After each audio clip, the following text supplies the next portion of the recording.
देशभक्ति की धड़कनें आज भी जीवंत हैं, जितनी 15 अगस्त 1947 को थी, जब तिरंगे की शान में पूरा देश खड़ा था, जब आजादी की सुबह ने हर दिल को उमंगों से भरा था। उसी दिन उत्तर प्रदेश के जालौन के बाबनी स्टेट में एक खौफनाक घटना ने इतिहास को काले अक्षरों में लिख दिया। नमस्कार दोस्तों, मैं हूं पल्लवी और आप देख रहे हैं बातें यूपी की।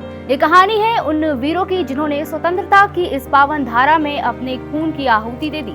ये कहानी है बाबनी स्टेट के उन नायकों की जिन्होंने अपने प्राणों की बाजी लगाकर तिरंगे की शान में एक और अध्याय जोड़ा।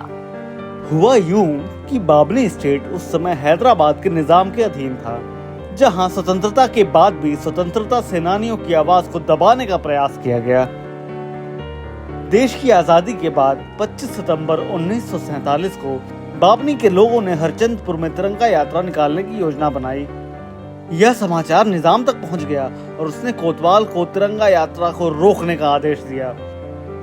निजाम के आदेश के बाद पुलिस ने तिरंगा यात्रा रोकने का हर संभव प्रयास किया। जब देशभक्त हाथों में तिरंगा लिए और राष्ट्रगान गाते हुए गांव की गलियों से गुजर रहे थे, पुलिस ने उन पर अंधाधुंध गोलीबारी शुरू कर दी। इस घटना में जलियांवाला बाग के जैसे ही भागने का कोई रास्ता नहीं था।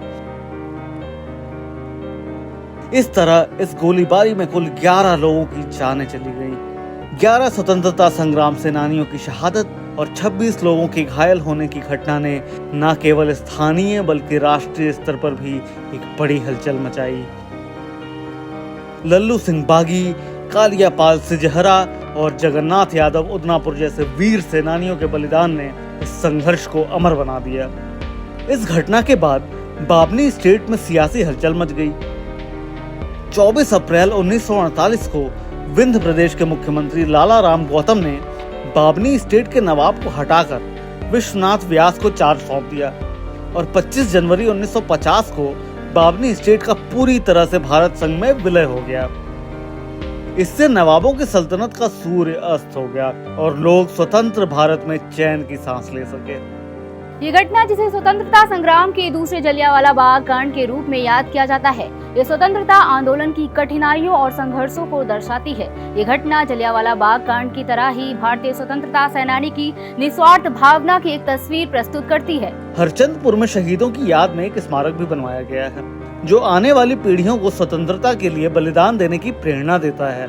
बाबनी स्टेट के इन वीरों की कुर्बानी हमें याद दिलाती है कि आजादी का सूरज कितनी ही कठिनाइयों और बलिदानों के बाद उगा। उनका बलिदान हमारी विरासत है और उनकी शहादत की गाथा हमारे दिलों में हमेशा जिंदा रहेगी। आज का हमारा ये विशेष वीडियो यहीं पर समाप्त होता है। कल फिर मिलेंगे एक नई कहानी के साथ। तब तक के लिए बने रहें बातें यूपी के साथ। जय हिंद, जय भारत।